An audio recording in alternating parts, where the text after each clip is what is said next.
देखिए, आप भी अगर लाइफ से अगर परेशान हैं तो आपको एक स्टोरी सुनाऊंगा, बहुत काम की होने वाली है आपके लिए।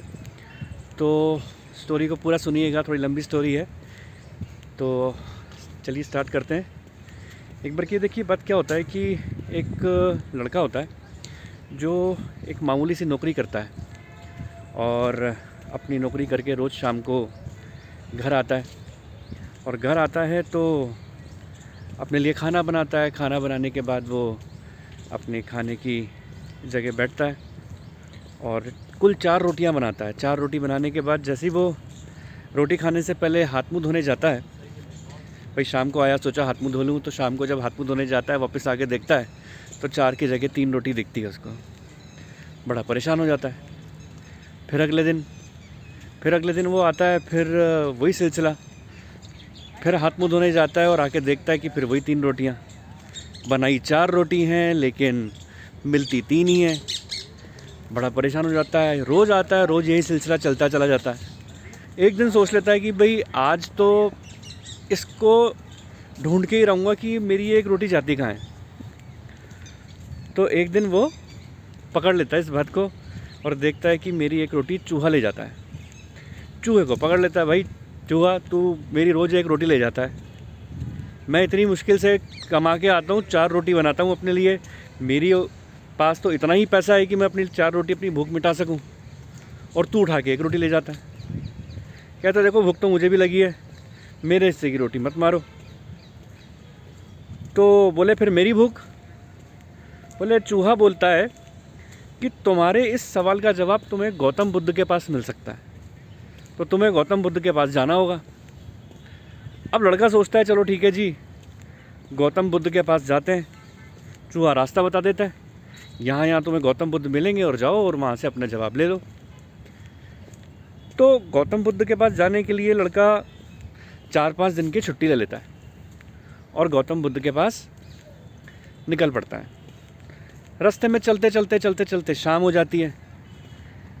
शाम होने लगी, फिर रात होने लगी। सोचा रात कहाँ बिताऊं, तो उसने एक हवेली दिखती है उसको।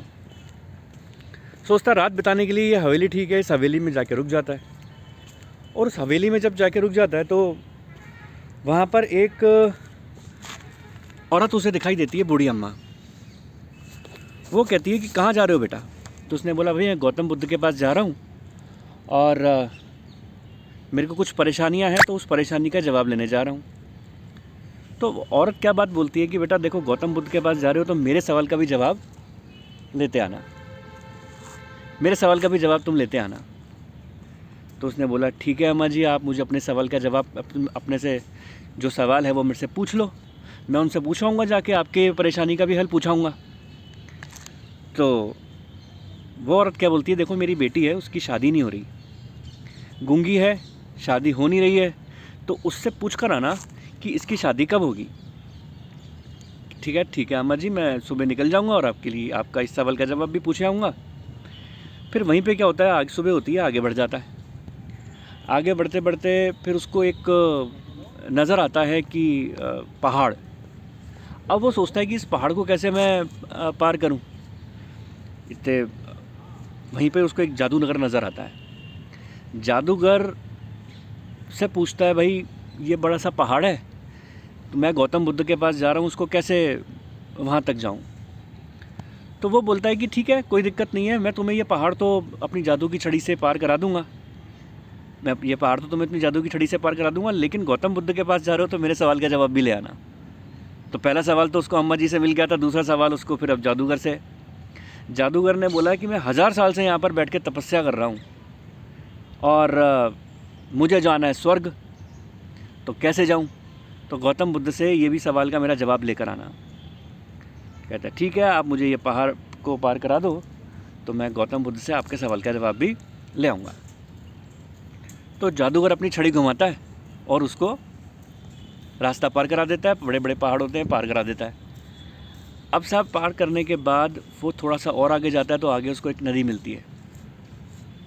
अब नदी में सोचता, अब उसके सामने फिर एक समस्या खड़ी हो जाती है कि साहब इस नदी को कैसे पार करूं। तो नदी के में उसको एक कछुआ नज़र आता है। कछुआ पूछता भाई कहाँ चल दिए? बोले ऐसे गौतम बुद्ध के पास जा रहा हूँ। तो कछुआ बोलता है ठीक है, नदी मैं पार करा दूंगा। तो बोले ठीक है, नदी तुम पार करा दोगे?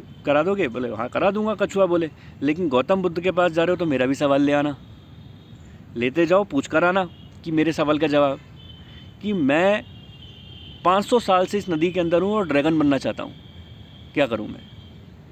बोलता ठीक है, तुम मुझे नदी पार करा दो, मैं तुम्हारे सवाल का जवाब भी ले आऊँगा। तो कछुआ नदी पार करा देता है, गौतम बुद्ध के पास पहुँचते हैं। तो साहब वो लड़का जब गौतम बुद्ध के पास पहुँचता है, बहुत भीड़ होती है, सब वो तपस्या कर रहे होते हैं अपनी। और फिर उसके बाद जब इसकी बारी आती है तो साहब गौतम बुद्ध पूछते हैं कि बताओ तुम्हारी क्या समस्या है? तुम्हारी सारी समस्याओं का समाधान मैं कर दूंगा, लेकिन तुम्हारे को अनुमति केवल 3 सवाल पूछने की है।